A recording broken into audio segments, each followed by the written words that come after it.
I-check ko yung mangga ng aming kapitbahay. Ito yung puno nila, umabot na sa bakuran namin. Dami ng bunga kasi summer na yan. So, amin na yan. Ang dami yun, grabe. Magbubunga pa yan. Kaya nintay ko lang yung mahinog bago ko siya kunin. Tapos itong tinanim kong avocado, ang laki na niya. Pero hindi pa rin siya namumunga. Hindi ko alam kung ano bang dapat kong gawin. Nilalagyan ko naman siya ng mga natural fertilizer.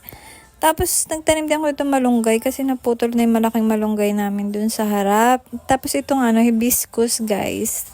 'Di ba edible yung flower nito? Healthy tea, hibiscus tea. Nagtanim ako. Mas maganda kasi sa land mo siya itatanim. Para yung bunga niya mas malaki. So, nagdilig-dilig nga ako dito, guys. Tapos, marami ditong mga unknown na mga halaman. No? Nagtatanim ka, hindi mo alam. Daming tumutubong, hindi mo alam kung anong halaman ba yun. Ayan, dindiligan ko siya. Mga ilang buwan lang siguro to ang laki na itong mga. Tsaka mas mabilis siya magbunga. Kapag ka sa land mo siya talaga. Ayan, nabot ako ng mga kagat ng lamok. Pero yung mga lamok natin dito, yung lamok na may dengue. Tagal ko nang ginagawa. Wala naman.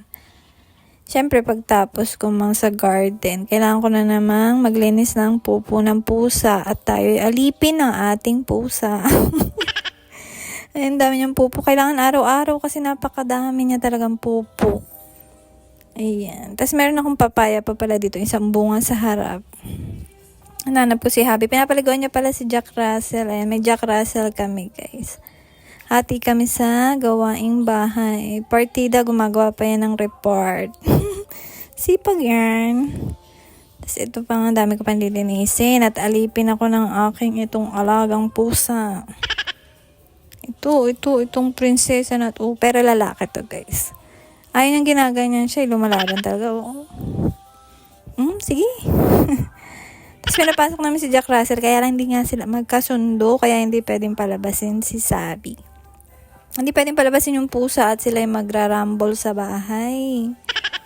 Ayun lang. Thank you for watching.